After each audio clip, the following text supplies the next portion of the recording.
I didn't realize. Hey, everybody. Welcome to the Otakucast. I'm your host, Angel's Calamity. And I have a little bit of redesign going on in my recording room. But don't mind it for now. We'll get all the kinks ironed out next time. And The I void is also... never redesigned. Look, it's just a void. So what else? You mean you gotta put, some loofahs, a feather boa or something maybe in the back might help. A little bit of color, a little pop. No, I'm thinking about adding more shelf space to the void, though.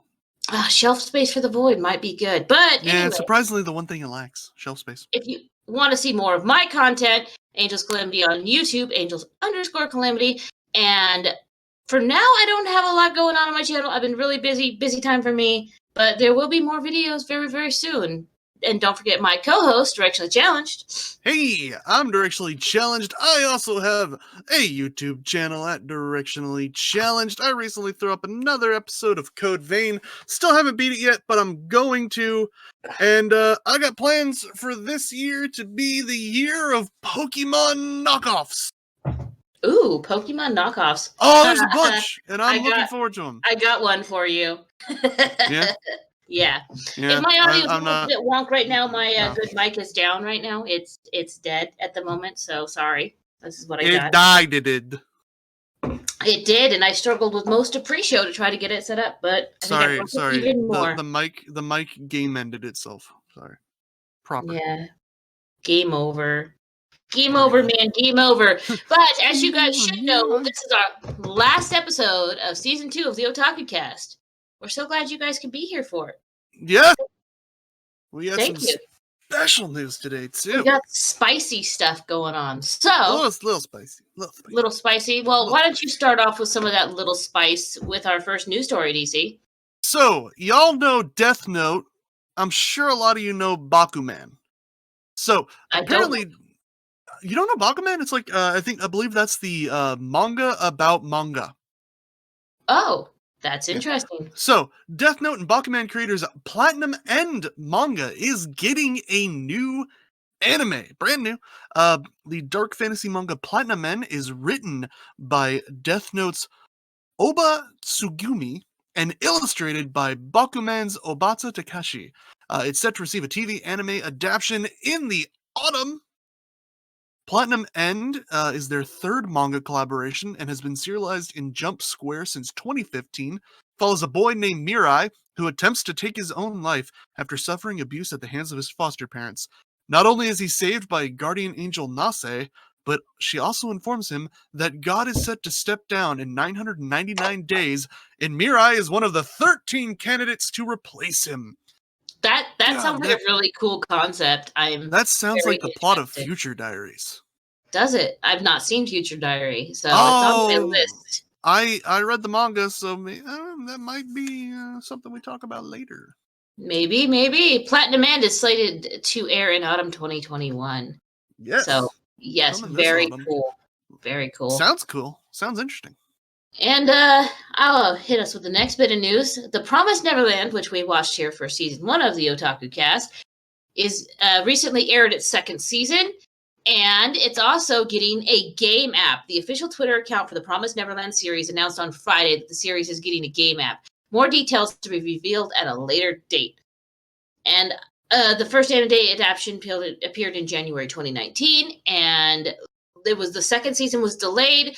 But the game app sounds pretty cool. Like, that's all the information we have on it right now. Yeah, I mean, but what is it about? I don't know. That's what I'm curious about. Like, what? Yeah. How would you turn the Promised Neverland into a game? I don't know. Like, that's my thing. Like, is it like 999? You know, where it's like a sort of visual novel escape room thing?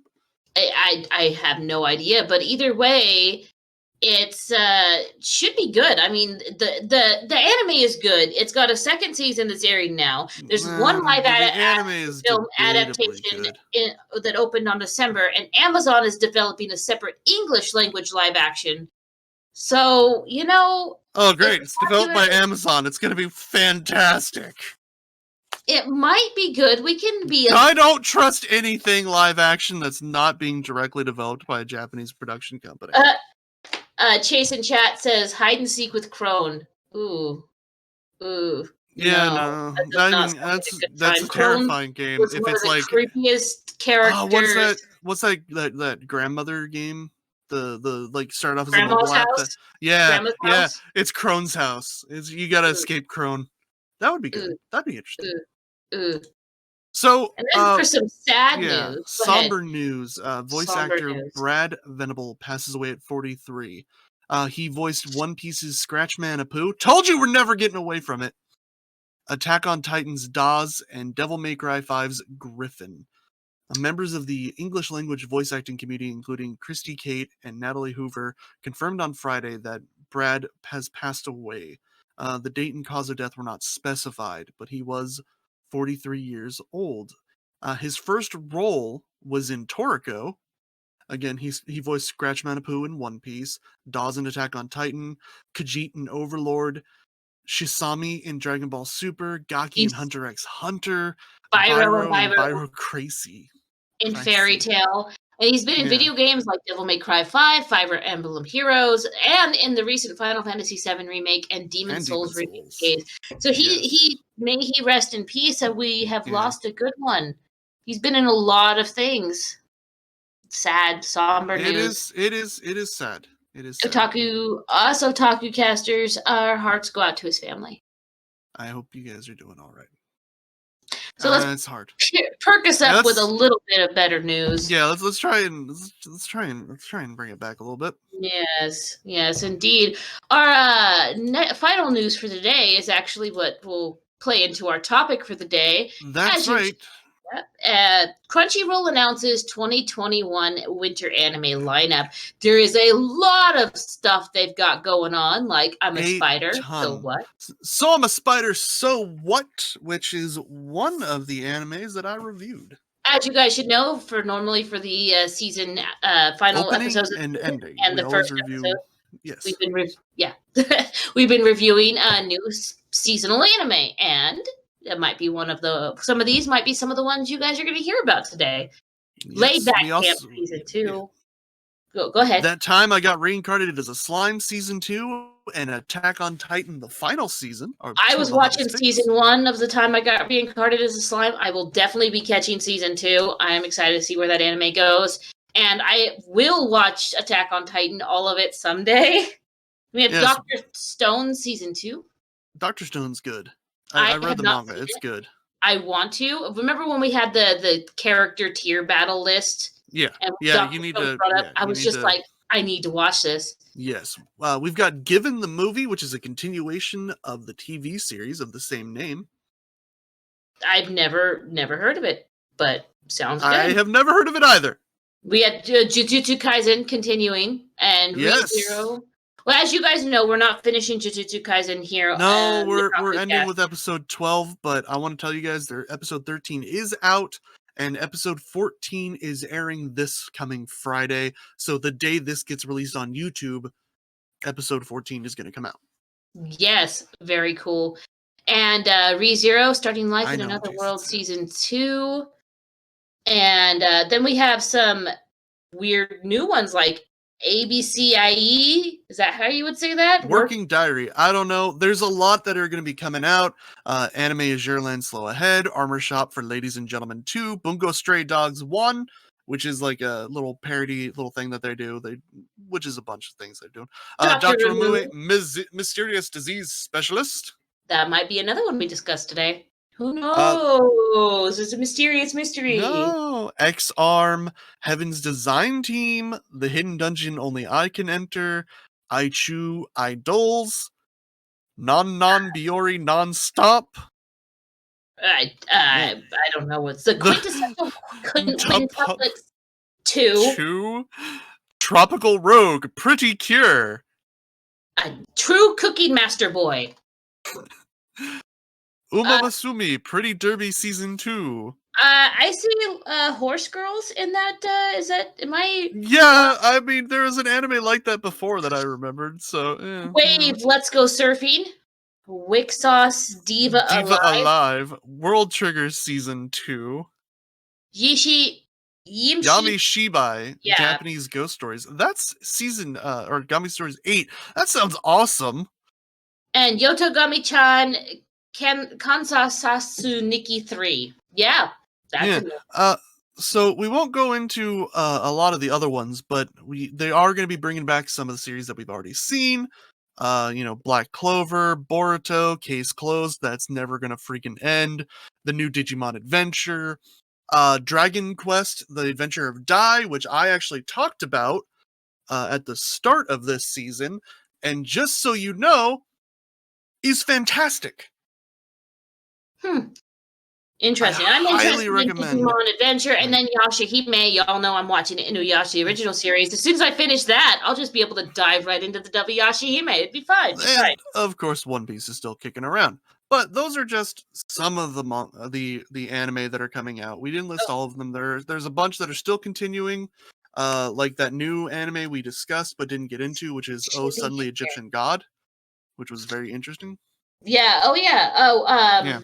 Let's see. Bio in chat says Wave. I've been waiting for Wave, another Wave. sports anime. One of the ones they didn't talk about is there's a new anime about skateboarding too. So there's an anime about surfing and an anime about skateboarding. Yeah. But our topic for today is Winter 2021 anime, where each of us have watched 3 episodes, or the first 3 episodes of 3 different shows, and we're the first episode, not the first 3. Yeah, the first episode of 3 different shows. Yes. And we're here to tell you our thoughts on them. Hard to watch the first 3 episodes of anime that just came out. Look, you know what I mean, Smart Alec. Now, we don't watch each other's shows, so no. We're going to talk about the 6 episodes that we all watched and the shows they came from. Do you want to start us off, DC, or shall I? All right, I'll kick it off. I'm going to try and be as quick as possible because we got a lot of stuff to get through and not that much time to do it, because all of these deserve a lot of time. They do. So, they're good. Yeah, so the first one that I actually watched was Suppose a Kid from the Last Dungeon Town the Last Dungeon Town Boonies moves to a starter village, and the episode title was Suppose a Kid from the Last Dungeon Boonies moved to a starter town. It was the same title as the show. What do you know? Yeah, so I want to give a little bit about this. It is a fantasy world, and it's sort of the trope of the overpowered main character. But the episode follows a kid named Lloyd who comes from the last and look at him, he's an adorable little cinnamon roll. Yes, he is an adorable little cinnamon roll. He is pure and innocent. Like, I'm not even kidding. He is the most pure summer child. He is sweet. But it starts off with him getting beat up by a rabbit and being saved by his big brother. And he has a dream of becoming a hero and a soldier. And so he moves to the starter town to become a soldier in the army. Which when he gets there, he goes to go see the Witch of the East Side. And it was really funny because she's sitting there, she's like, for centuries, witches have granted wishes at a price. She's like, who are you that have come to my domain? What is it that you were wishing for? And are you willing to pay the great price? And he's just like, my name's Lloyd Belladonna, and I'm gonna be in your care from now on. And she's just like, for centuries, witches have granted wishes. And he's just like, what? No, she's like, what do you think I am, an inn? Is that the wish you want granted? And she kind of yells at him, and she tells him to, like, go back to his village leader and tell them, for centuries, witches have granted wishes. Yeah, no, it's really funny. That does sound funny, and it's adorable. So basically, though, throughout the episode, the character, Lloyd, he like tells her he's gonna be staying, and he brings like, I brought this crystal, and she's like, what town are you from? And he's like, I'm from Cannon. And he's like, where is that? And he's like, it's here. What's your leader's name? And he's like, it's this. And she's just like, oh no. And he takes out this crystal ball and puts it down. It shines, summons up an image of this little girl, and she's just like, hi Mary, it's been a long time. And the witch is just like, oh master, oh no, it is you. And she's just like telling her this thing of like, Lloyd's gonna be staying with her. He's a special boy from her village, and nothing bad better happen to him. A special boy. Yes. And the witch and she's just like, but wait, no, why? What's going on? And the little girl's just like, oh, by the way, this is a recording, so I can't answer your questions. And she's just like, well, why don't you say that first, stupid lolly grandma? Yes. She calls her master Lolly Grandma. Oh, throughout the episode, it's great. Lloyd has no common sense. And that's actually one of the things that the witch is like, Lloyd, I want you to do something. I want you Chase to is learn dying from common Lolly Grandma. sense. Chase and Chat is dying. Yes. The Lolly Grandma actually curses her because she teleports to the crystal ball and she's just like, how did you get here? She's like, oh, I just used the crystal ball as a medium for teleportation. And she's just like, stop using crazy powerful spells like they're nothing. Well. And she's like, she tells her that like Lloyd is like a super innocent, sweet summer child, and nothing better happened to corrupt that, or she will be angry. And so she's like, by the way, an innocent, sweet summer child. I think she's adorable. Yeah, she tells the witch, by the way, since you use Lolly Grandma so much, I'm gonna give you the curse of minor misfortunes. Oh, that seems and the pretty minor. Oh, it's not that great. I mean, she literally just like stubs her toe, and like the like hem of her dress gets caught, and it like causes a string to unravel a little bit. Stubbing your toe hurts. Yeah, but minor misfortunes. And she's just like, you have all of this ancient magic power. Why are you using it for mundane curses like minor misfortune? Why not? But yeah, so the episode goes on, and Lloyd like casually removes a curse from this cursed belt princess. She's called the Cursed Belt Princess. He saves her from a giant locust. He considers giant locusts just like bugs, and he considers dragons like wild animals that are just fire-breathing lizards. That's illegal. Because, well, his idea of a monster is, a demon lord, essentially. That's his idea of a monster. Well, he is near the final dungeon, though. So. Yeah, exactly. So I guess. Yeah, he just casually removes this girl's curse, and she's like, she falls in love with him, and she goes home, and or her hotel, and she's like looking at herself in the mirror with her belt on her face, and she's just like angry and remembering like the past of her having this belt on her since she was a little kid, and talking to the head priest, and the priest is like, someday great strength will remove this curse, but it's too powerful for me. And she's like mad because she wants to wear makeup to make herself look more pretty for Lloyd. And she's just like, I'm gonna rip this belt off, even if my face comes with it. And it just like pops off. And she's just like, what? Because Atomic Missy in chat says sounds funny. I need. Oh yeah. And Chase in chat says half the people I know have the curse of minor misfortune. Oh yeah, no, it's really it's really great. He raffle stomps a giant locust, and Team Rocket chucks it into the air. Like it literally goes flying into the air and just bing. By the way, he's the weakest. He's the weakest of his village. And then he comes here like a god. Yeah, it took him 6 days to get to the town. And the witch is just like, 6 days by train. You must have gotten some good connections. He's like, oh no, I ran here. But my grandpa said he could have done it in 2. Your grandpa's a liar. Oh, no. He also talks about how he's like, I'm the weakest in my village. Every time I spar, I break all my bones. And she's like, oh no. And he's like, and it takes me a whole day to recover. Wow. And it's just like, it shows like his grandpa yelled at him, like, do it in 2 hours. Settle down, Deku. No, he takes a day to recover, but his village tells him he should do it in 2 hours. I mean, I know, all of your broken bones healing in 2 hours. Yeah, that's their standard. There you get good. Get good, Scrub. Yeah, no, the anime's great. It's fantastic. It's really funny. You got it out of 10 rating for us and final thoughts? It's 10 out of 10. I just wanted to say the funniest scene was a merc looking at the head of the military, sees Lloyd standing in line getting ready for his military exam test, and she's like, I just have one question for you. He's like, yeah. She goes, what's that? And he just looks at her and goes, I don't know. Because they both can tell he's horribly powerful, and they don't know what he is or why he's there and why he's so innocent. He's just a small bean. Yes, he is. Bean. Also, the princess, when she finds him again, introduces herself as Celine Hermione, and I believe it was, lovingly and forever yours. And he's just like, oh, hi, Celine. She's like, yes, I'm Celine, lovingly and forever yours. Interesting. It was really funny. Yeah, it was very interesting. I liked it a lot. So would you recommend this to our viewers? 100%. 100%. It is so good and so funny. Awesome. And it had me laughing the whole time. My first one I watched was called Heaven's Design Team, or Tenchi Sozo Design Bu. And Design Bu! Yeah. And it's produced by Studio Masu and Avex Pictures. The manga is written by Hebi Zhao and Suda Suki, illustrated by Terako. Studio. The opening is Give It Up by 96 Nico, and it's you can watch it on Crunchyroll. If you have a Crunchyroll subscription, you can head over there. I think a lot of these are all on Crunchyroll. Most of them are, yeah.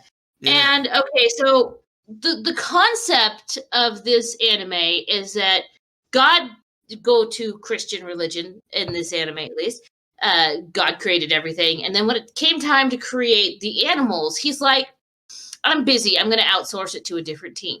So is the team. This is the team that gets to create the animals. And we see our new employee come in, and it's his first day, and his job is he's going to be a liaison between God and the design team. He's going to be their in between, and he's a newly hired angel. He's responsible for communication, and they have their introductions. There's this whole team, like there's a really old guy, and I liked it because I saw this character that I saw this character that had pink and purple rainbow pastel hair, was dressed in like an effeminate suit, talked in a effeminate voice, and I'm like, they're gonna misgender the hell out of this poor character. They did not, even though it was a masculine body, they called the character she, so it gives good LGBTQ plus representation. I was really surprised by that, actually, because Japan is not as far forward usually with things like this, and I was like, yay! They've been pretty good lately. Recently, yeah, but I was very excited. And so pretty much they're like, okay, our first animal of the day is something really tall that eats leaves. And so there's this one old dude that's absolutely obsessed with horses because he made the horse and it was the best design ever and everyone loved the horse. So everything now has to be a horse. And he made a Pegasus, a flying horse, and they're like, that's not going to work. It's too heavy. It can't fly. And he's like, no, the horse is perfect. You can't tell me otherwise. It's so funny.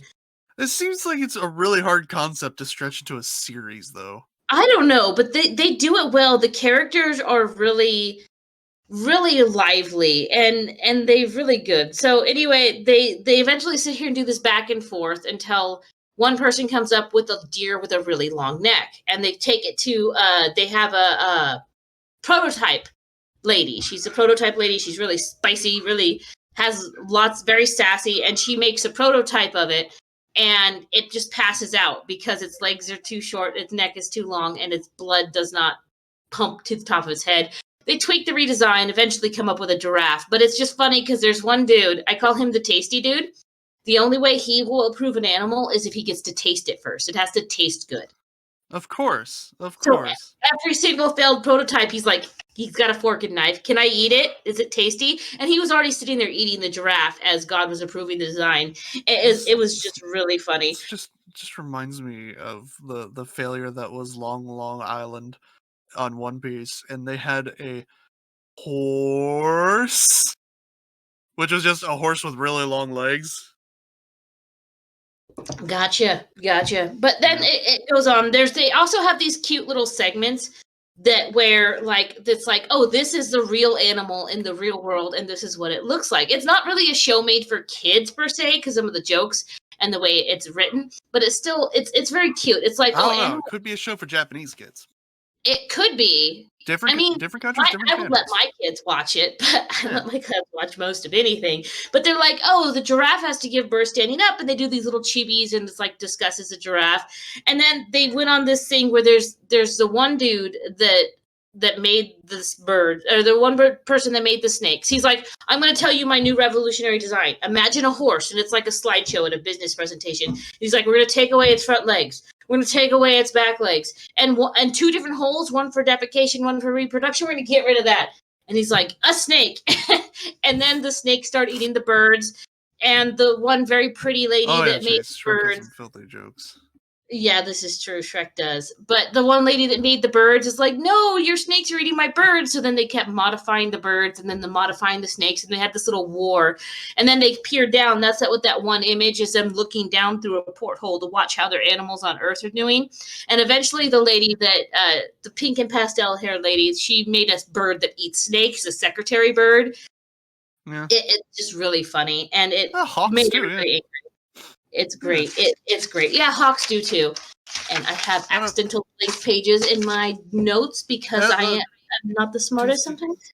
Tasty guy must have enjoyed the snakes, because I've actually had like snake jerky. It's not bad. He didn't mention eating the snakes because they were threatening him if they ate any of their finished products. And then they apparently, the Galapagos Islands is like their test area. They take animals down there to test if they can survive in the Galapagos.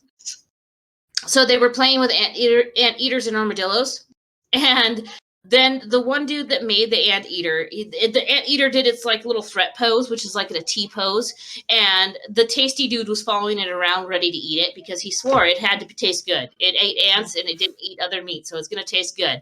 And the dude that made him, he's like this big burly red-haired guy. And he's also really like sweet and sensitive. He's like, please don't eat my animals. And he's like, fine. I don't need to eat your animals. I'll eat my own animals. Look, I made this new one. And it's just like this thing that's flopping on the ground. And they're like, what is that? He's like, I call it the tasty sausage. And they're like, it's literally a sentient sausage. He's like, yeah. And they're like, okay, if that's an animal that gets approved, it's just going to die of extinction because of the fact that it tastes good. He's like, no. I added a chemical to that animal so most animals won't eat. And they're like, what is it? He's like, it's capsaicin. They're like, you made a spicy sausage. He's like, yeah, I made a spicy sausage. So you got a final rating for your episode? But no, it was really funny, and I just really enjoyed it.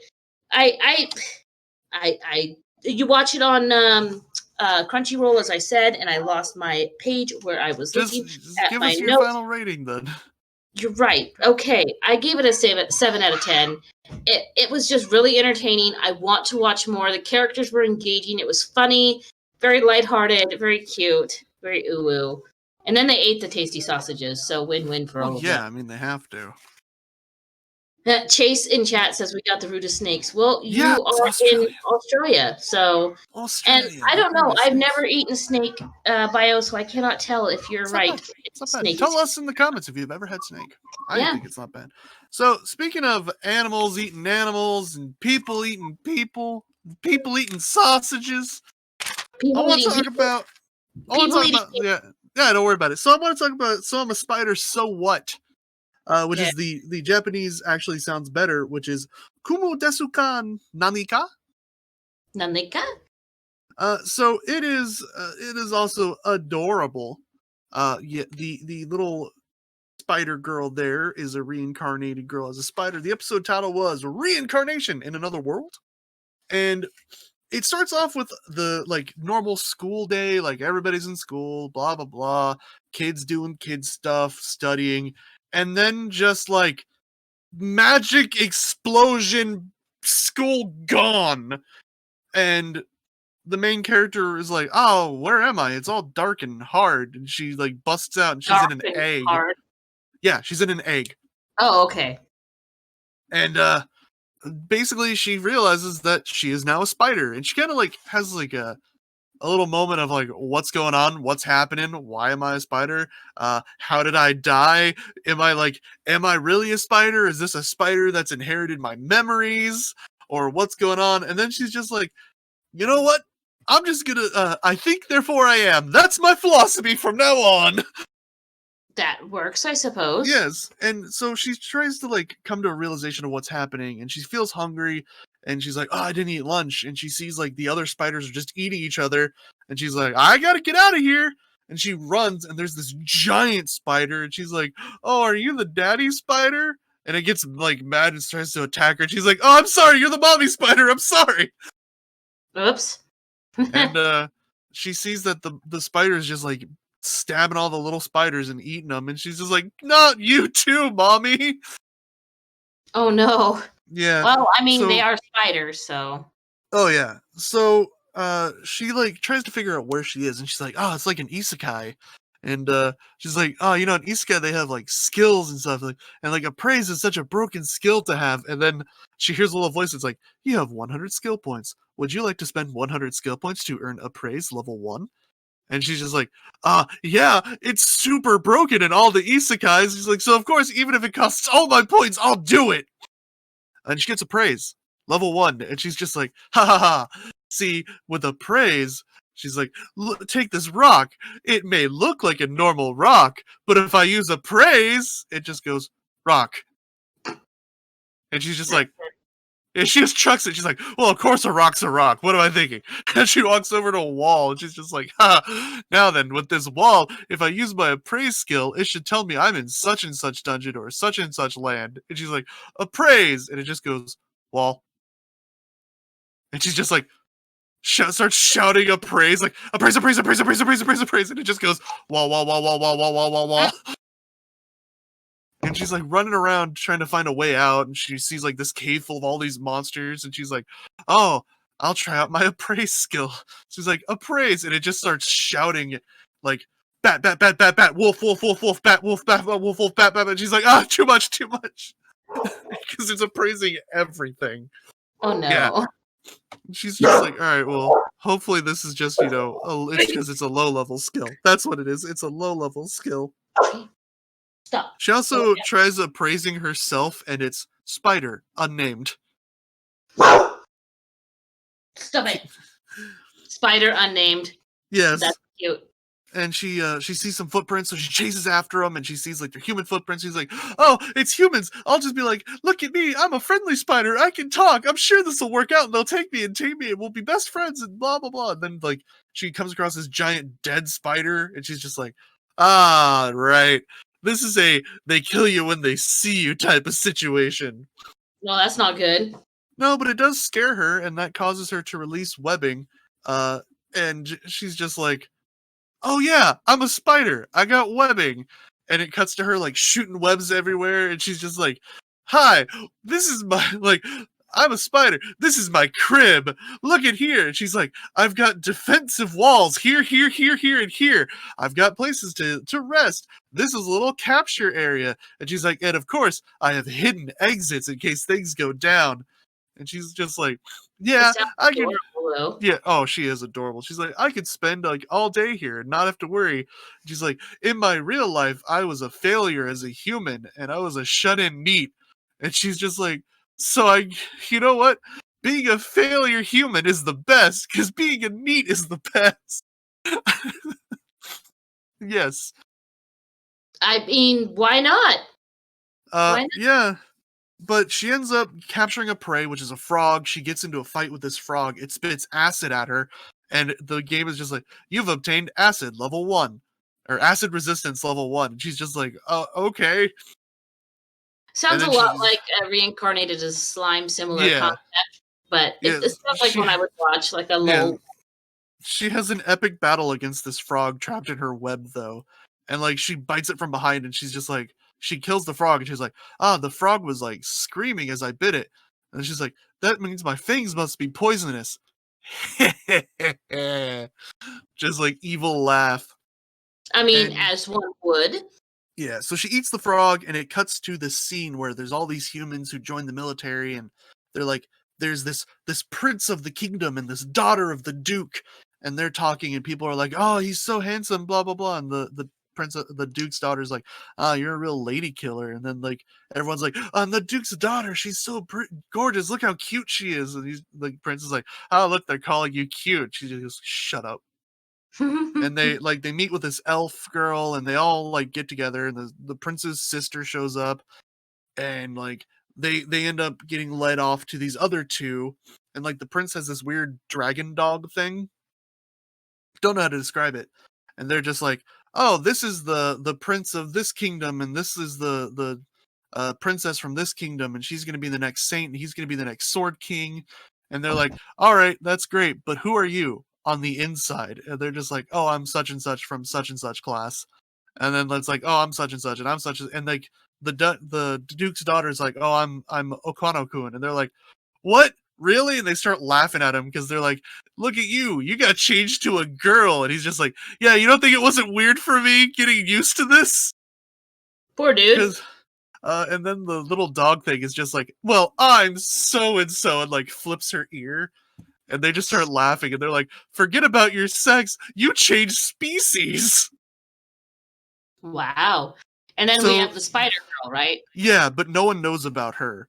But basically, we get this thing where it is somehow all of these kids got reincarnated into full on like already people. Like they're already people in this world, and they're now in their bodies. Yeah. Oh, that's weird. Very odd, very strange, but very interesting. I really liked it. I didn't like it as much as the last, Dungeon Boonies. So I'd say it's a good 8 out of 10. Definitely do recommend it. It's very adorable. The spider girl at one point is like dancing around because she's trying to get the dancer title. So she's just this little dancing spider, and like the ending song is like her singing in her little spider form to a bunch of monsters. Yeah, it's adorkable. It's adorkable. That does sound adorkable. My next one is Dr. Ramui, Mysterious Disease Specialist, which I forgot to write down the Japanese name for it. Apologies. That's fine. It's much shorter. It was just like Dr. Ramui and like 1 or 2 words. So, oh no, I did. I just can't read my own handwriting. It's Kaiboy Ramui. That's what it is. And you can watch it on Crunchyroll, and it's written and illustrated by Aho Toro and Studio Platinum Vision. Producer is Kodansha. And the opening is Yama Uchiha Shake Shake Shake. 12 episodes. The first episode is entitled Condiment Tears. So you start with a little bit of an explanation that depressed or people that are depressed or have obsession problems, or they start developing mysterious illnesses, ones that are way out of the norm and that cannot be treated by normal doctors, and that there are some doctors that do treat them. And then we see this girl, and she's crying, and it's mayonnaise. She's crying mayonnaise. Tears of mayo are leaking out of her eyes. And doctors don't. She's little cute little girl. She's crying mayonnaise. She goes to a doctor. They don't believe her. They're like, "Come back with your mom." And she's like, "No, I really need help."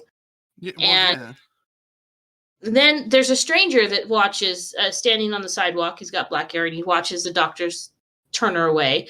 And he's like, "I know a doctor that might be able to help you," because he overhears it. So we have our little opening then, very cute, very like instrumental, cute big band opening. And then we see the doctor, and the doctor, he's a blonde. He looks like teenage, type of age. And he starts laughing at his friend, the black-haired kid, because he's like, "There's no way you would bring a girl home. You had to kidnap that girl. Is that girl okay? Are you okay, little girl?" And and the dude, his name is Kuro, and he's like, "Can you just please? This is a patient. Can you be serious for like 30 seconds?" And so no. he's like, all right. So he explains to the girl that when mysterious diseases are part of the occult, and when the heart is weak, things get into the body and cause mischief. And then he cures them. Curses, pretty much. Curses and stuff. And Bio in chat says he looks like blonde Karma from Assassination Classroom. Kind of. But look, so anyway, he's like, "Okay, first we're going to have to trigger you to cry. So we're going to watch this sad movie." He pulls out a movie. No.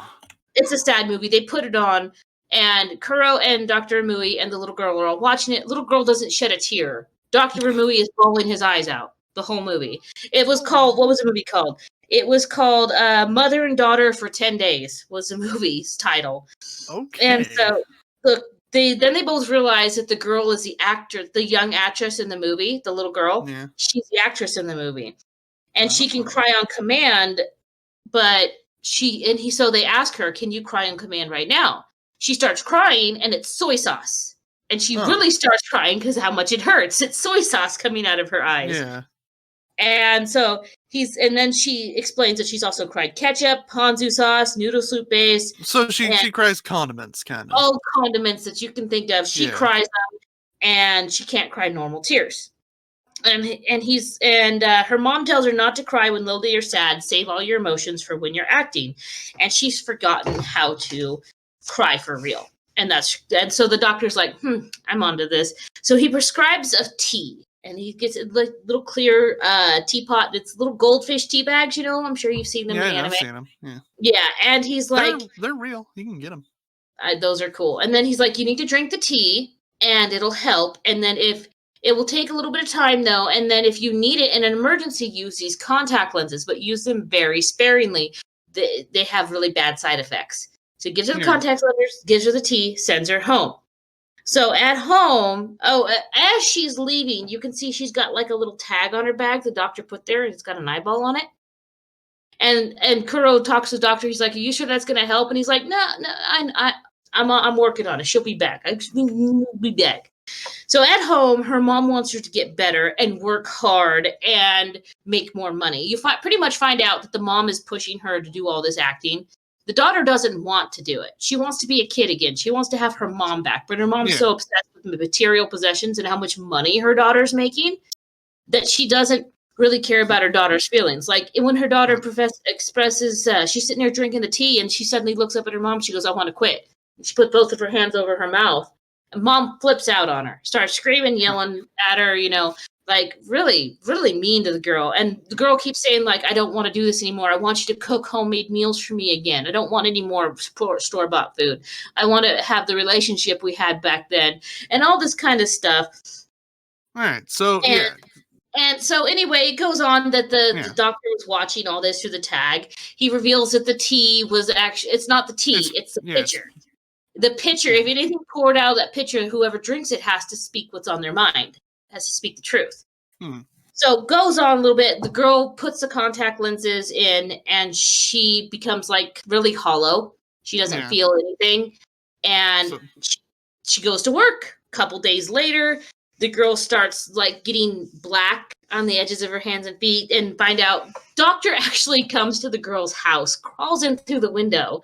Why the mom's trying to figure out what's wrong with the daughter, and there's like a news van there, like, "Oh, this is the home of famed childhood actress, blah, blah, blah, blah, blah." Doctor just crawls to the window. It's hilarious because she's like, "Who are you?" He's like, halfway through the window, "I'm your daughter's doctor." And then the black-haired dude, Kuro, comes in, he goes, "And I use the front door." Pretty much she wasn't supposed to use the contacts because all the condiments are building up in her body and giving her an infection. That's what the black is. So he makes her drink more of the tea. She has to say all of her feelings. I'll be very quick. I'm summing up. And happy end. Yeah, you're not quick with your summaries. I'm summing up right now. All of mom's possessions are destroyed by the curse leaving the girl's body as she explains her feelings. And the doctor's like, "Do you want more possessions or do you want a living daughter?" Like, he points it out, and then mom snaps, wants her daughter, cries, happy ending. Very, very cute. But my favorite part, and I did not include this in screenshots, is the preview for the next episode. It's a dude and another doctor looking at an x-ray of, like a skeleton. I saw that, yeah. I showed you guys. And, right where genitalia would be, there's a fish cake.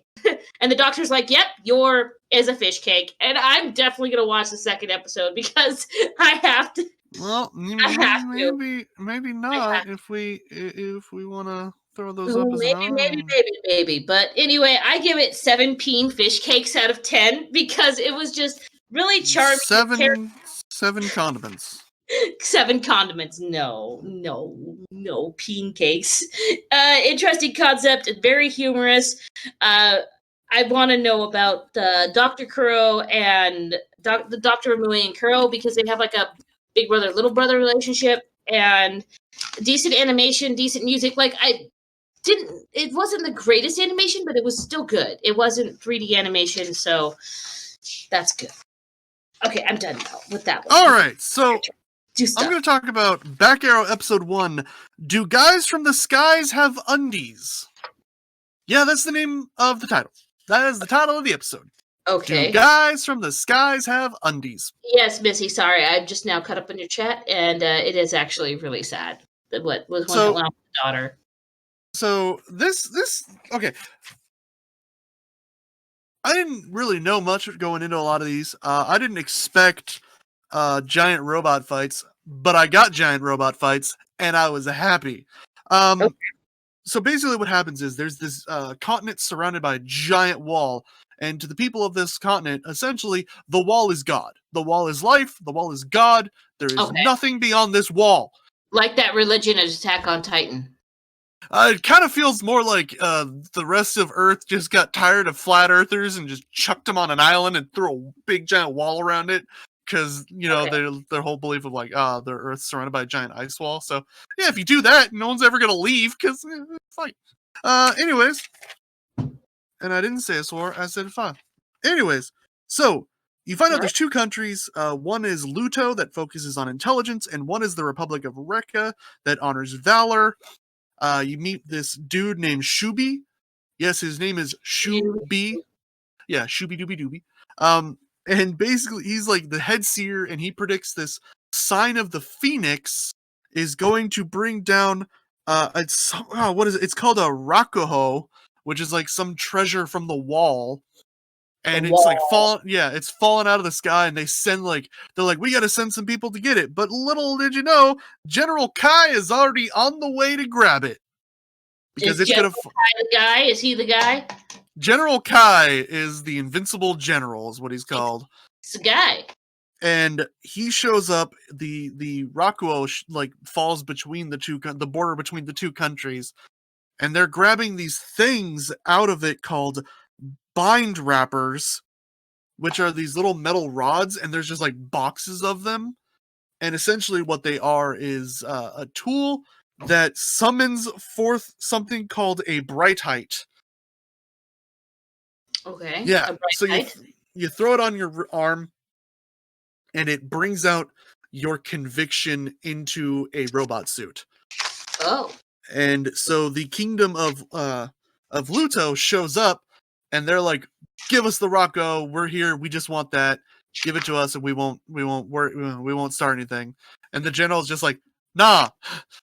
But they already had their Brighthite out, so the general summons his, and like the other army, like all of the rest of them summon theirs, and like he's just like, "Look at you, all of you look the same," and he's like, "Brightites bring out your convictions, but you all look the same because you all have conviction that is just manufactured blind faith."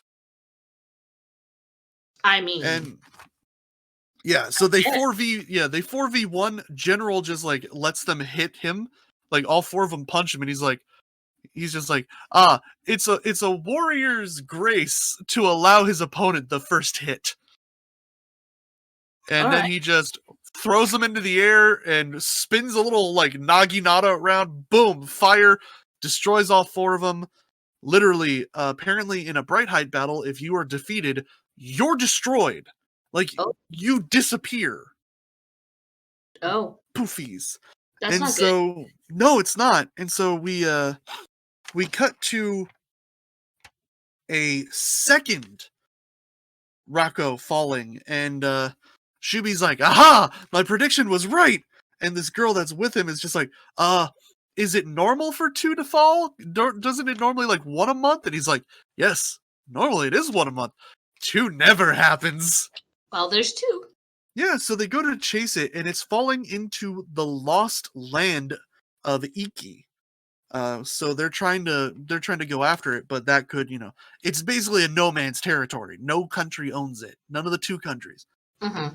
And so we cut to Edgar Village with a bunch of cowboy looking people. Like, literally, they have the little vests, the cowboy hat, little star, everything, cowboy boots, everything.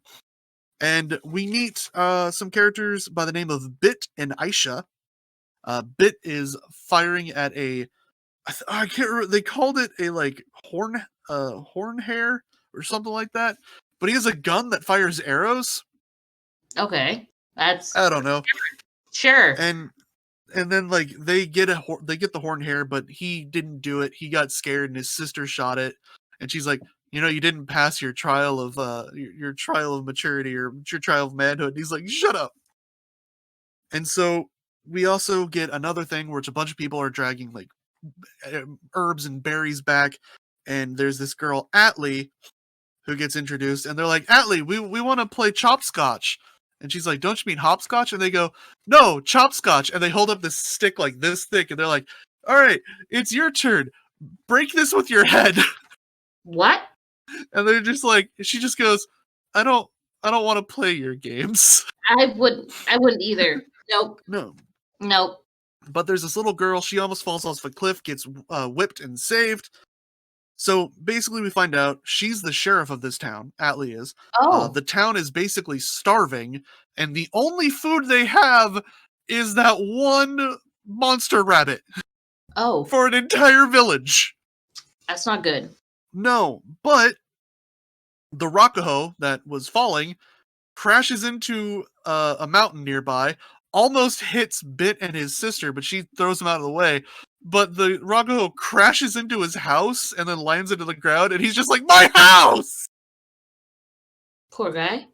So they're like, oh, what is this? This is a legendary Rakuho. And they're like, oh, what's inside? And they're like, well, treasure's inside.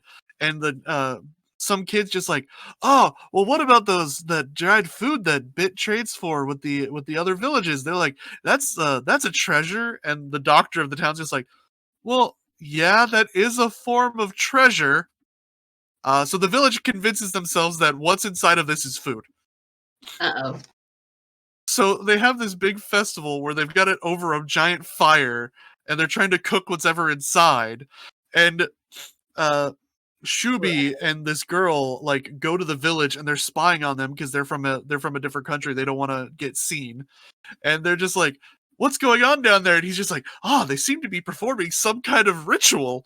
And they're just all around this pot. They're just like, food, just like so happy they have food. And they're like, I think it's almost done cooking. And Bit takes this stick and he tries beating it open, and he's just like smashing it. And they're all like, again! And he's just like, smash! And they're like, again! And they're just like, she's just like, so this is some strange village custom. Like, they're just observing this outside. Like, yes, no, this must be some strange custom of this village. But the village gets opens up what's inside, and it's this naked guy that just busts out. And he's like, "What are you doing? It's hot in there!" And all of them, these 5 little kids are just like, the food's cooked! And they leap onto this guy and just start biting him. Oh. And he's just like, get off of me! And everyone just has questions for him, like, who are you? Why are you naked? And he's just like, I don't know, and I don't remember. They're like, why were you in that? And he's like, I don't know. A naked man that popped out of a box you were trying to cook to eat, so... They're like, they're like, where are you from? And he's like, all I know is I'm from beyond the wall, and I need to get back there. And everyone just starts laughing at him like, there's nothing beyond the wall. The wall is the world. This is all there is. You're crazy beyond the wall. And so they get attacked by a bandit. The bandit shows up, tosses on one of those rings, turns into a giant robot, and he's like, give me the Rakuho or I'll destroy your village. Like, what was inside of it? And everyone just points at the naked man, like, that guy. And he's like, all right, come on. Even I know some naked dude didn't come out of that. Where's the treasure? Stop hiding it. And he's like, just to show you I'm serious, fires all these missiles, destroys a bunch of the buildings, and Bit's just like, not my house again! Because dude can't catch a break. Poor dude. So Atlee runs off because she's the sheriff, and she grabs some stuff out of her house, and she goes over and she throws something at the naked dude, and she's just like, here, you can have these. They were my father's, and when he died, he passed them on to me. And it's like a Speedo. Like, it's just literally a Speedo, and he's just like, thank you. And Speedos. Yeah. I guess that's all he's got. So she tosses on the thing to like fight off the guy, and the guy goes to punch her robot. She forms this short little cutesy robot, and it just like it bounces off of her. She just like bounces away, and she's like, my conviction is I'll survive it, or survive at any cost, or like I'll do it somehow. That's good conviction. Yeah. So she's like, none of your attacks will hit me. And his conviction is. Chase in chat says, "I hope she washed those underwear." Probably. Oh, I hope she did too, Chase. But I mean, the guy, he's like, she's getting attacked and getting beaten by this dude, and the naked dude's just like, that underwear girl, she risked her life to get me these undies, so I need to risk mine to save her. And Bit's just like, you could put them on first. He spoilers, he doesn't. He just goes into his Rakaho, opens up his chair, one of those bands pops out, and they're just like, what are you doing? And he's like, I'm gonna risk my life to save her. They're like, are you sure about this? Can you fight? And he's like, don't worry, I'm strong. Probably. And they're like, what do you mean probably? That's a good question. I would also be concerned. He just chucks the band on, forms into this giant white and blue, like, Bamf looking robot, and he just like punches the dude to save the girl, and she de-transforms, and he's just like, hey, you said you don't give mercy to those who run away. Let's see if you're right. And he just kind of whoops out of there, jumps off a cliff. The guy follows him, and the dude lands on the ground. The guy jumps off his little cliff, tries to hit him with all of his little robo arms, and the mech body just sort of like melts and goops down. Disgusting. And he's just like, what the heck is your conviction? And the dude's just like, I don't know. Good question. I'll have to think about it later. I don't know. Think about it later. Enough. Yeah. But he just like starts punching him into the sky, kicks him up into the sky. And then he's like, kick, knocks him into the ground, and just beats him down like nobody's business. Like, he's unleashing thousands of kicks, just like, and he beats the bandit. The mech is destroyed, but the bandit is just like laying on the ground, and everyone's just like, he lost in a bright height, but didn't disappear. Why? No one knows. So okay. the end of the episode is like Naked Man standing there, and he's just like standing there all naked and proud, and they're just like, yeah, are we really gonna let this guy? And they say something about like he's just some backwoods dude shooting out of the sky like an arrow and blah blah blah, and he's all, why is he here? And the guy's just like, yeah, you know what? I'm gonna take that as my name. I'm Back Arrow now. And his whole goal is he wants to make it beyond the wall. No one thinks he can do it. Okay, that's a unique name, Back Arrow. What are your final thoughts and your rating for this episode, and do you recommend it? No, I highly recommend it. It was freaking hilarious. If you like comedy, if you like mechs, it's fantastic. 9 out of 10, only because it was a little slow at the start, but it got to a point where, took a long time to introduce us to our main character, but once he was introduced, well worth it. Dude's hilarious. Definitely 9 out of 10. Highly recommend. Would watch again. Should watch more. Adorable. Yes. My last one, I'm going to have to be super quick because we always go over time. A little. Project Scarred Praetor no Kizu Episode 1 or Scar on the Praetor. You can watch it on Funimation and Anime Lab. It's produced by Gohans, written by Kai Kuro from Shonen Manga. It's 12 episodes. There was no opening on the first episode, so we just have to figure out. And I even looked, I searched, nobody has it posted, so I guess sometimes they just don't do the opening the first ep because there's so much they have to get through. I wanted to say first off, the animation style it looks really nice, bright bold colors, but like the way they're drawn is not my favorite, but it's still good. They have like really big Vampire Knight-ish eyes. Like, I don't like that style. See, I'm not a big fan of the style, but the anime is good enough that it don't matter. Okay, we see it. We hear about Tokyo.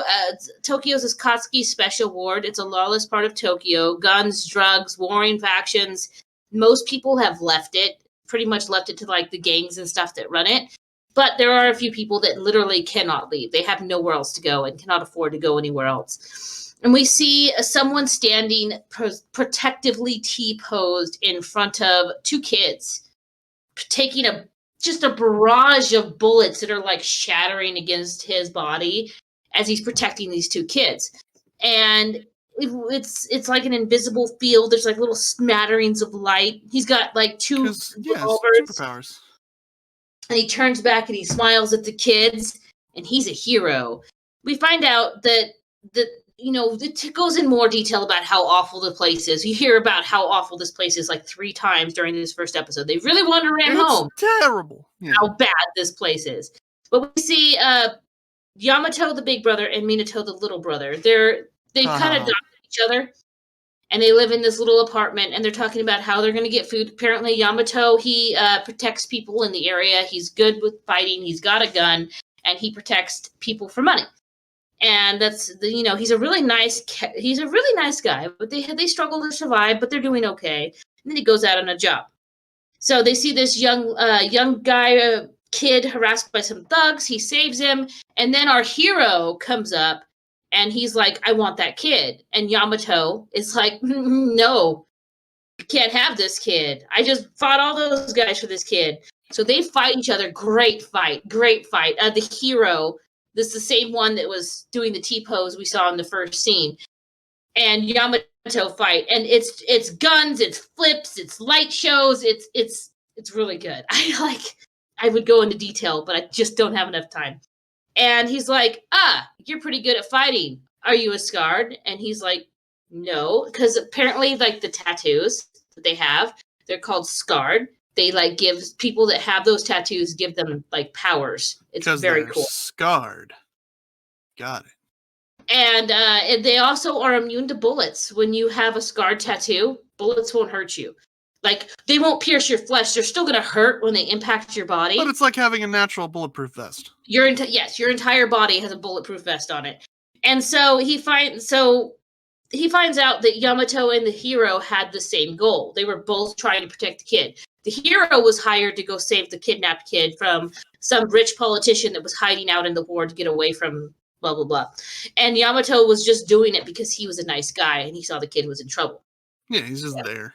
Yeah, so it's very cool. And then you find out that they kind of banter a little bit, make friends. He gives him a card like, "Me and my team, the Helos, yes, the Helos, we run a cafe over here in this part of the ward. Come visit us sometime." Man, that's a common thing now in anime, isn't it? Like, yeah, superheroes or superpowered people / cafe owners.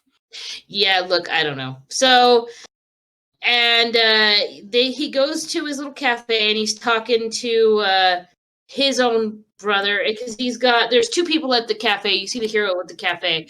There's a dude with black hair who's like the cook that is the hero's little brother. Similar kind of thing. They adopted each other, not blood related. And then there's like a silvered hair individual, and they're all talking and BSing about. There's like there's this new faction that's coming in. They're planning on going to take them out because they're bringing drugs and guns and everything in. And then they're also like, "Oh, if you happen to see a dude named Yamada and his little brother come in, feed him well, my treat." Kind of thing. So anyway, they plan this attack against these people. I'm going to have to make this even quicker than I expected. And they're going in. Their team is just kicking butt left and right. And all of a sudden, we see it's in Yamato's and Minato's part of town. They're trapped. They can't get back to their house because gunfire on either side. So Minato jumps in to try to help because he wants to get his brother to safety. And then him and Yamato work together for a little while. And he's like, they get cornered in like a warehouse. And Minato's safe. He goes home. They're able to get the little brother home. Pretty much, long story short, Yamato jumps in front of a sniper bullet that actually find out a little bit later that would have actually killed the hero. Yeah. He takes the bullet right here in his side. Lots of gunfights, big explosions. You meet that there's also other scarred factions kind of watching this battle to see what the power play is, and there's lots of different factions and different people you see in the background, kind of like, oh, well, if they win, then we only have to fight them, and they're just sitting here watching this in the background. You find out that sniper bullet was actually meant to kill a scar. It was a special bullet that could bypass the bulletproof protection and kill him. So it's like Prison Island D. I don't know. So anyway, the hero takes Yamato into this warehouse. He clears out all the bad guys. His other 2 team members are fighting to get to him. They're breaking out the heavy artillery. There's like, you also see in the main city of Tokyo, the police are watching. You also get to see a little bit of them. They're like, we need to go in there and clear that out. They're causing too much trouble. They're like, no, let them kill each other first, and then we'll go clean up what's left, kind of thing. Well, yeah, obviously. So anyway, Yamato's sitting there bleeding out, and the hero's like, I don't know why you did this. You're dumb, but you know what? Now you can wear this mantle. Now you can be the hero. And you see that one picture with like the light show going on, and that's because he gives his Cerberus tattoo. He's like, Cerberus always protected me. Now it will protect you. And he's like, it's gonna hurt. This is gonna hurt like heck. So he gives him the Cerberus tattoo. Dude starts screaming his head off. And then he goes out because more people run up to fight him. He goes out to fight him. Yamato wakes up, goes out there. The hero and him like have a moment, and the hero like he dies. For spoiler for the first episode, he dies because he took a couple bullets after he gave the tattoo to Yamato. Yeah, so he's not bulletproof no more. Yeah, and he's like, his name is Iji. Iji's the hero, and he's sitting there smoking a cigarette covered in blood as the credits start to roll, and Iji's tat is on Yamato now. And he's like, why did you do this? He's like, protect these people in my place. Show me your fangs. You could have walked away, but you didn't. And you could walk away now, but you won't. And he's like, you do this in my place. I'm tired. I want to rest. And Yamato cries and he's mad because, that was Iji was a hero. He was a hero, but Iji's done. And it's like, this is the last day that this city lost their hero. And then, yeah. Very, very good show. I give it 8 out of 10. It was awesome. Like the animation. 8 out of 10 because weird art. Yeah, because of weird art. Like it's still really visually stunning, though. It was just this way they were drawn that it just detracts from me a little bit. But it's very good story, very interesting concept. I really hope to see more. Like, just all of these were really good. Yeah, all of mine were really good as well. This time, huh? Last time there wasn't as much of a selection, really. No, this time there was actually a really good selection. But hey, what winter anime are you watching? Let us know. Let us know if you want to check out any of these anime, if you're going to, or which ones you're going to check out, and what your thoughts on them are. Yeah, and if you don't agree with us, let us know in the comments below. We love it. Yes, if you disagree, let us know. Yeah, or if you agree. And Chase in chat says, "Well, I gotta own a cafe then." I think it's more like you if you have superpowers, you have to own a cafe, and I don't think if you own a cafe, you get superpowers. I think it's the other way. You trying to tell us you have superpowers and you're not sharing superpowers? What the heck? But hey, now it's time for Anime Club. It is time for Anime Club. Anime Club is where we get together. We watch animes. We're watching Jujutsu Kaisen and Death Parade. We also, this week, watched Howl's Moving Castle, which we will talk about more in the post-show.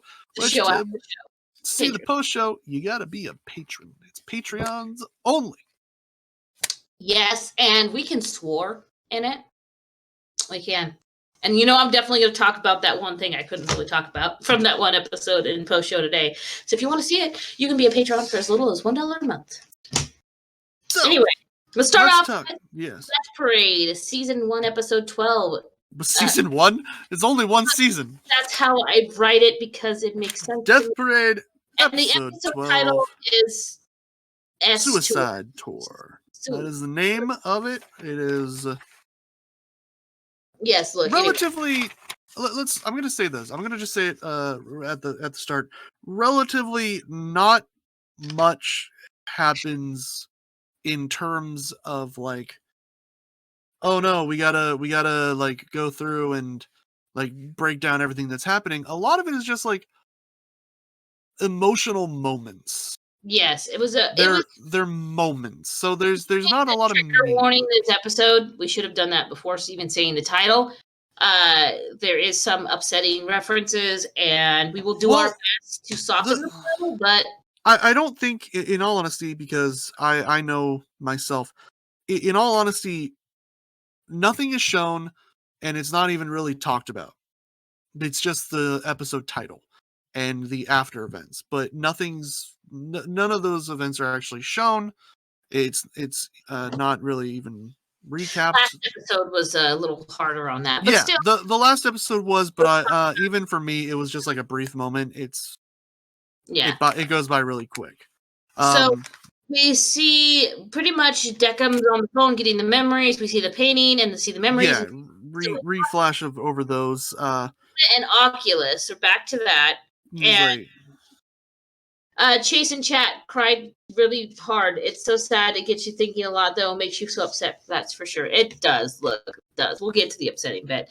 And so Nona and Oculus have a little bit of a back and forth. They kind of have a little bit of a fight, but it doesn't really turn out. Yeah, more like, what are you doing? And he's like, we're all puppets. Arbiters are. We also find out arbiters are made of the souls cast into the void. Yeah, he's like, don't even get me started on our location. We are what we are. As to what you're doing, it won't change anything. That's what Oculus tells me. That's weird, because he says, like, I'm sure by now you figured out what we're made up of. We're made up of those cast into the void. He says it directly. Yeah, no, I did a quote right after that. Yeah. That's so we get to see Deccan holding Chiyuki where, he ended off. He gets into the elevator with what's his name? Clavis. And he's like, take us to the bottom floor. And he's just, are you sure? A key. Yeah. Take me. Turn a key and a button pops out and they go to the bottom floor. And then Chiyuki wakes up back in her bed in her home. Mm-hmm. And she's still got the Quindecum body. Yeah. She's still got it because you see her skin's still busting away, showing the puppet. Yeah, and Deckham walks in. He's like, you woke up sooner than I expected. So then there's like, the Deckham sees her dolls and his mom, and then tells her it's been 3 months. We're in the real world. Yeah. She has some flashbacks. They walk around the house. It's empty, and she's just remembering things in her life. Yes, she seen before, like with the stall and with the family and with the story. But she sees a shrine to herself set up. And Mom comes home, and Mom doesn't really see her.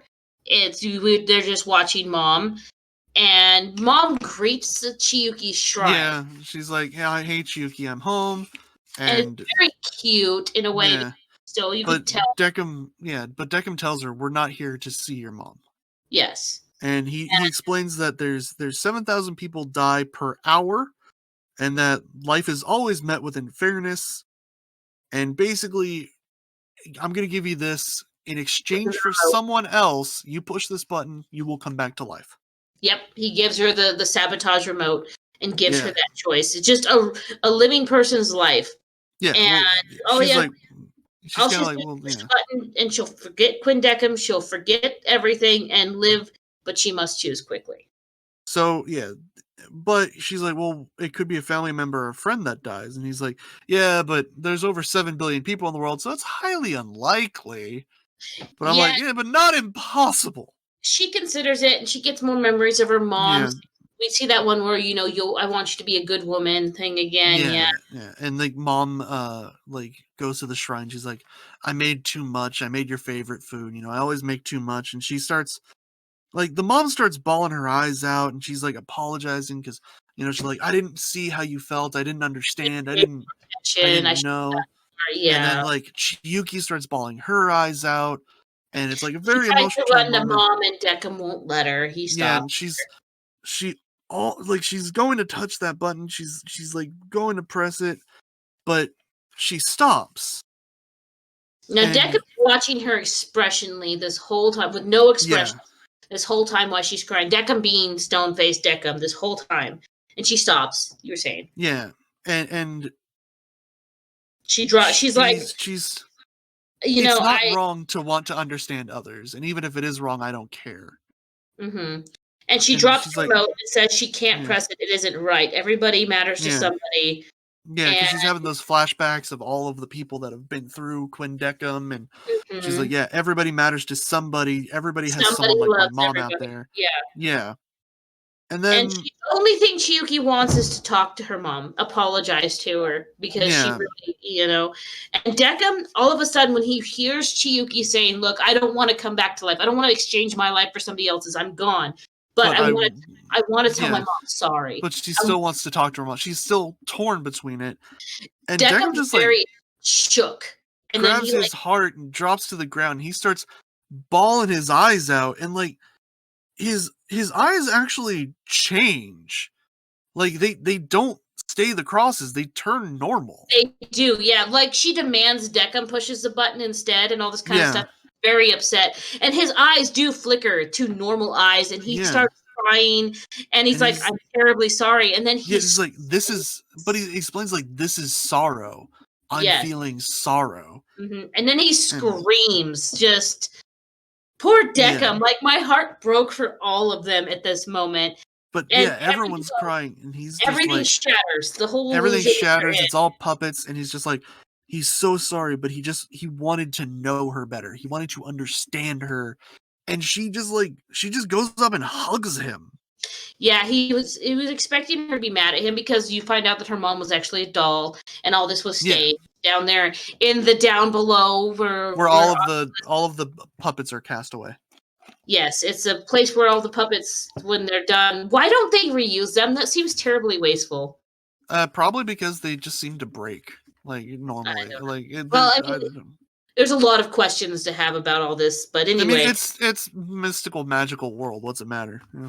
This is true, and Chiyuki hugs him, and he apologizes and explains it as part of her judgment. Yeah. But this is all being watched by Flowerhead and Nona. Yeah, and they exchange like this philosophical debate on like what's going on, like, oh, what's moral, what's right, why arbiters judge, blah blah blah. And it cuts back to like Deckham and Chiyuki, and Deckham's eyes are normal, and Chiyuki's in the elevator, and he asks her, he's like, "Are you glad you lived?" Mm-hmm. And she's just like, "Yes," and he wants to be like the kind of arbiter that that people are when they leave here, they're glad they lived. And she says it's not the showing of things that's upsetting, it's the fact it's showing the effect of it on the family not realizing how tortured that person is. That's the thing, that's the apology, feeling sorry and awful for their family, the feeling, not the actual events. Not for me, but I've but like I said, I went through attempts myself, and that's where I state that it didn't kick it off for me. But it hits everybody a little differently too. But I understand. But I think that's these are the events that are important. Showing these effects, because a lot of the times you might think that, like Chiyuki, no one understands you and that you're alone, but the truth of the matter is that you're not. And that's actually the messaging in this for me was actually more uplifting, because yes, it does show that the people around you might not think that they care, you might think they don't understand, but in general, they do care and they do want to understand. But when you have depression, I have depression, it's very hard to get people to understand, and it's very hard to deal with that. But that's what I liked about this, is that it doesn't treat the mom as angry. It treats the mom as she's sad she couldn't have seen it. And it is an actually positive message in a way. Yeah. But Chiyuki ends up being happy that she did live, and she wants Deckham to smile, and he just gives this horrible fake, like, forced smile. He tries. Yeah. And they have this heartfelt goodbye, and Deckham actually legitimately smiles in the end. He does. And he gives a good smile. She cries, and then she goes in the elevator, it is the rebirth mask. Yep, she's sent off for reincarnation. Yes. And then we see Clavis and Genti as credits roll, and Clavis asked about the girl that was here, and he's like, she doesn't. Genti's like, she doesn't come around anymore. Clavis asked. No, that's not the girl. That was the cat. Oh, the cat? The cat, yeah. The cat? Oh, yeah. The cat doesn't come around anymore. No, but he did make a little doll of the girl. He did. I saw the doll, but makes me sad Genti doesn't have his cat. I hope the cat's okay. And then Clavis Like, asked for a drink, and then he's did you like, "Why do notice you want a drink? Clavis What are you seemed doing here?" a little bummed by everything as well? Yodak said, "This ep hit me like S. It's finally over. I can't believe this ride was so good with only 12 episodes." Yeah, It no, was. it was It really was. good. It It's a really was. strong episode, and I liked it a lot. I didn't cry. It didn't hit me like that. It hit me in the way where I was just like, as someone who's come back from that brink, like I've come back from the brink, and Yeah. seeing that, I'm just sitting there like, no, she gets it now. She understands now. And I'm like, it's a shame that this had to happen for her to understand, but I'm glad she understands. And Yeah. it's really good. But we get a recap of the arbiters. Well, we kind of get Nona talking about how there's going to be no memories for the arbiters. We're going to do things differently, see how it works out. And she starts recapping the 3 rules. And then we get a fourth rule has been added, which is arbiters may not work hand in hand with life, for it will ruin them.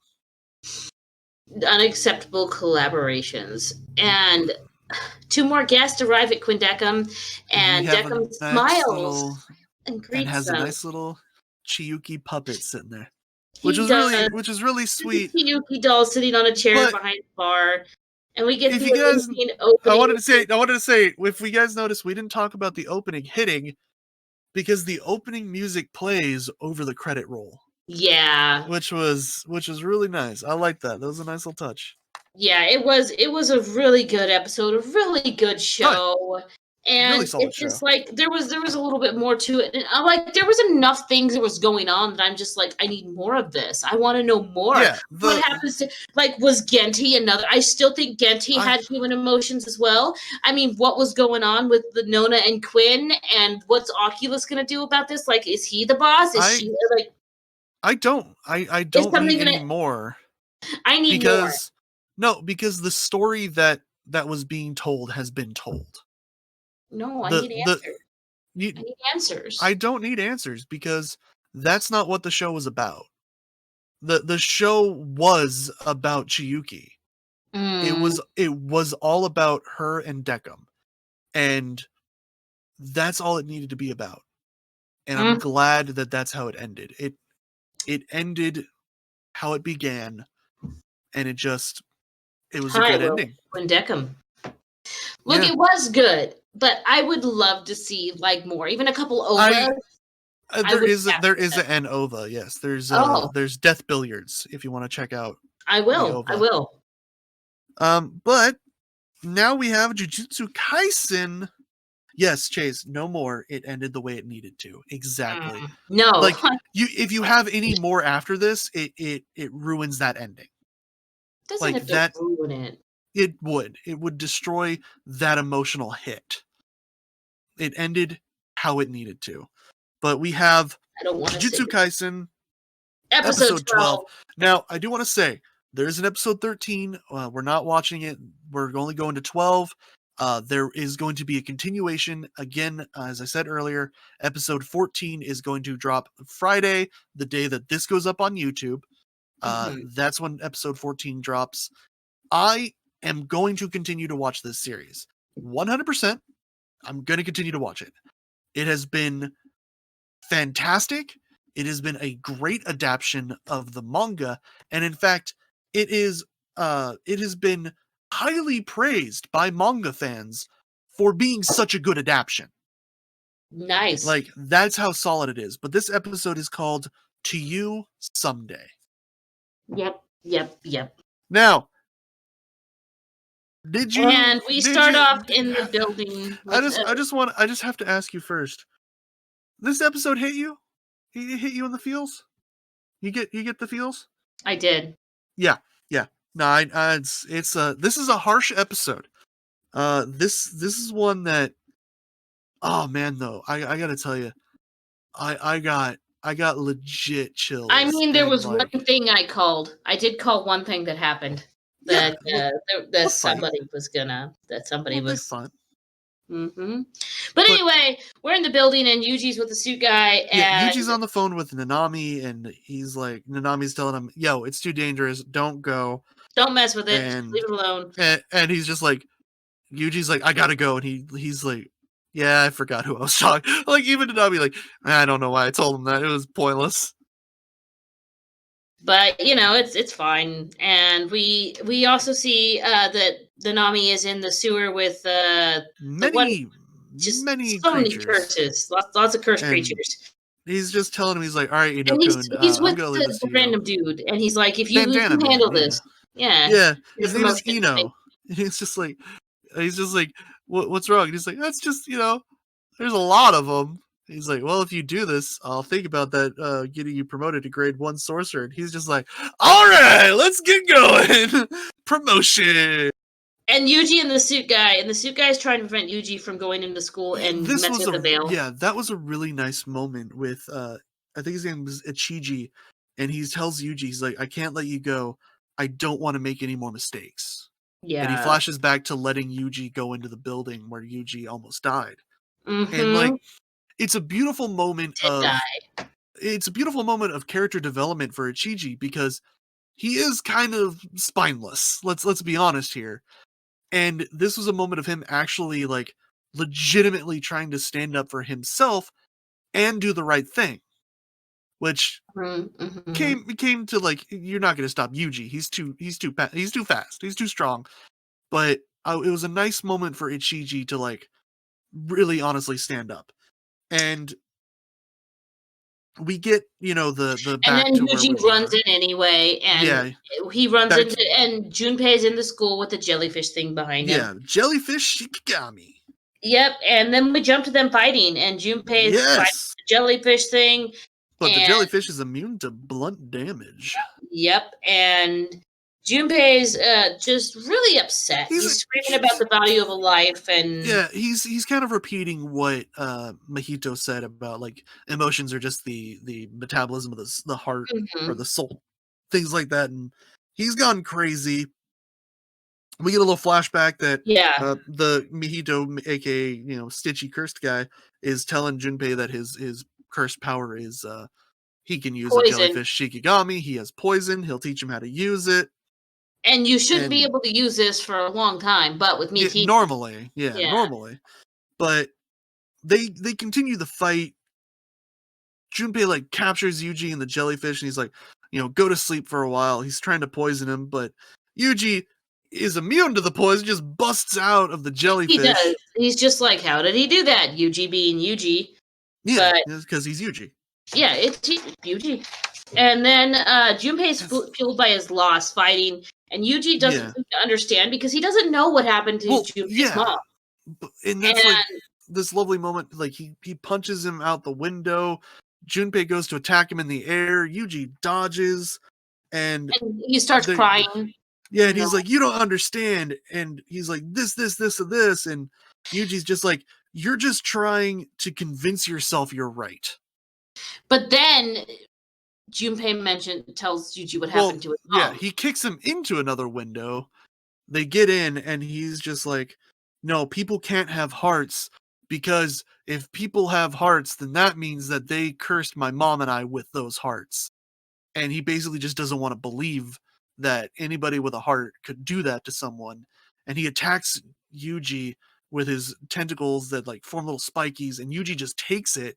And Yuji's like, I just realized. So sorry.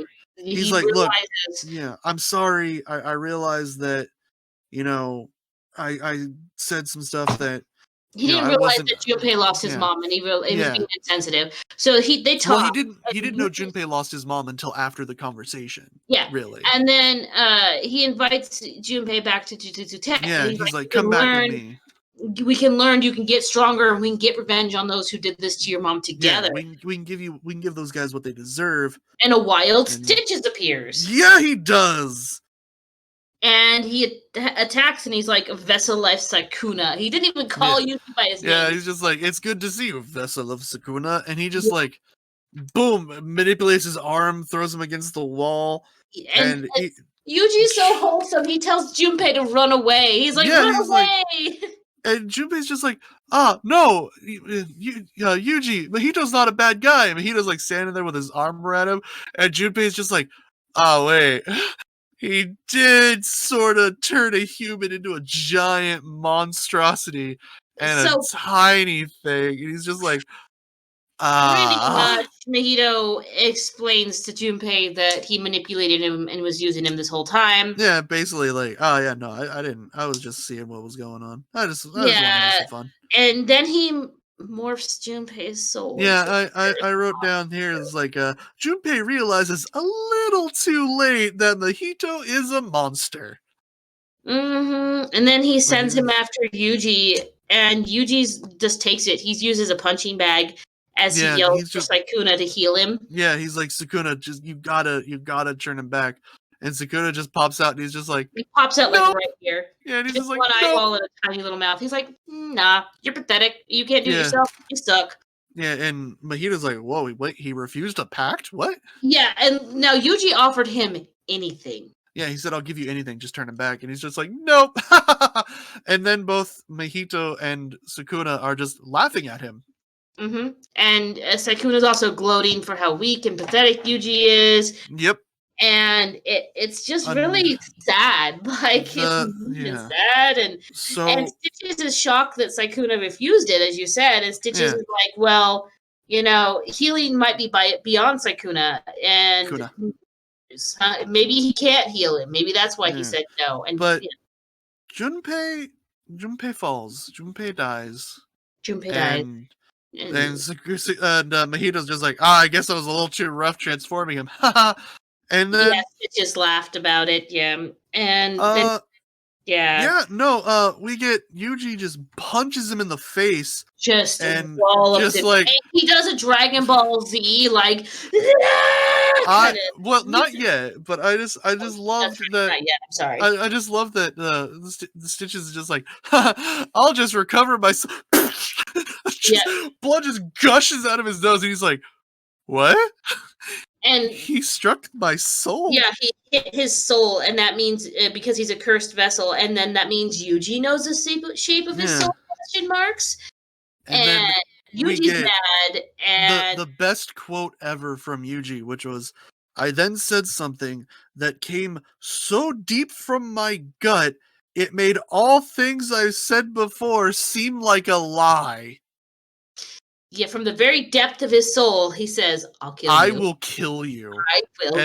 And that's what it's just like, like awesome art style of just bursting anger from Yuji. Just laughing at him. He's like, yeah, sure you will, kid. Sticks out his like, well, you said kill. Don't you mean exercise? And Yuji's like, no. So Stitches is plotting during this that he's going to force Yuji to make a pact, even, with Sukuna.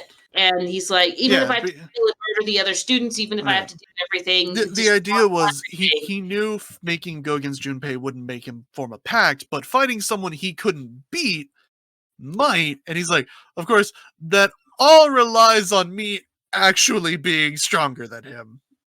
So he's hoping that Yuji's drive to kill him will force him to make a pact so he gets stronger. Yuji then does his DBZ yell, punching and running.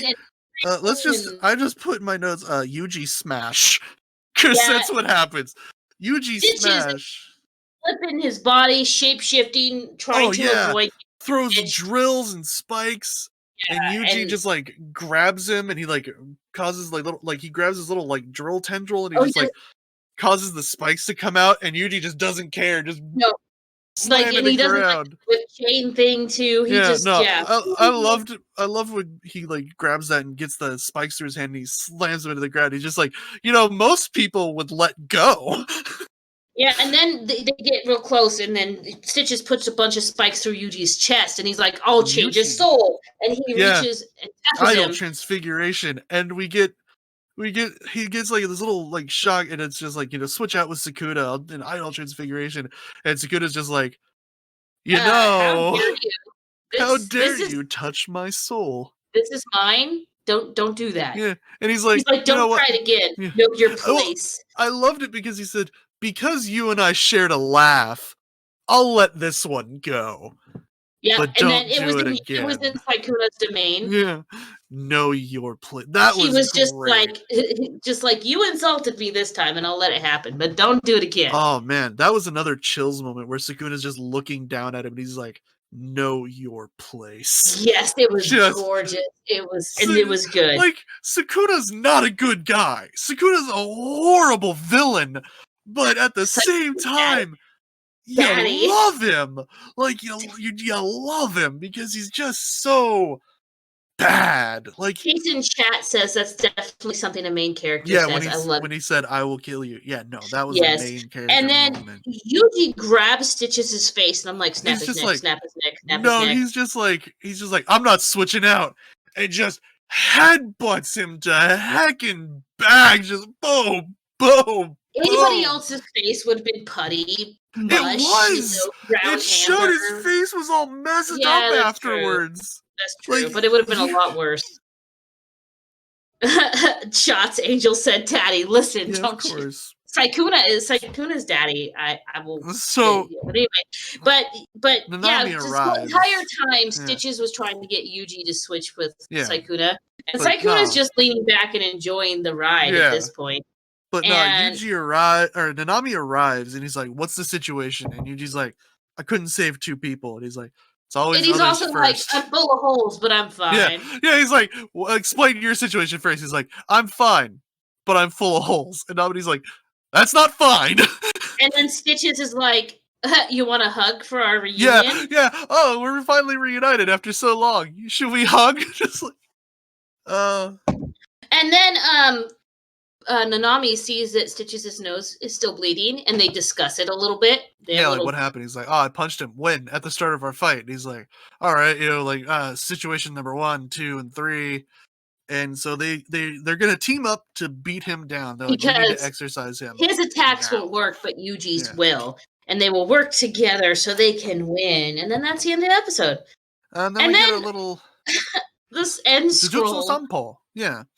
Is it a little pop-up pirate? I don't know. Yeah, it's a little okay. So it's a pirate barrel game, which this is an interesting game where you like stab swords into the barrel, and the loser I is watched the one this with Chase, and he actually told me this is a game they actually have in Australia where he lives, and it's kind of you like can get it here in America too. Can you? I've never seen it. You pretty much put the little swords in the little plastic swords into a barrel. The loser is the one who like makes the pirate pop out. It's any of like the pie in the face games, any of those, But it's these three little curses. It's these three little curses playing it.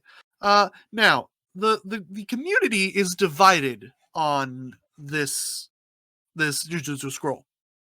There are those like me that choose to believe that these are curses that just look childlike. Mm-hmm. The other half believe that it's children that Mahito altered. Oh. Honestly, it could be either. I choose to believe that it's curses. That is my choice. That is my headcanon. That's what I'm going with to make me not feel sad. Playground. Yeah, it doesn't make you feel sad if you think it's just curses, though. It makes me feel sad anyway. But Mahito is enough of a monster. No, he is, but yes.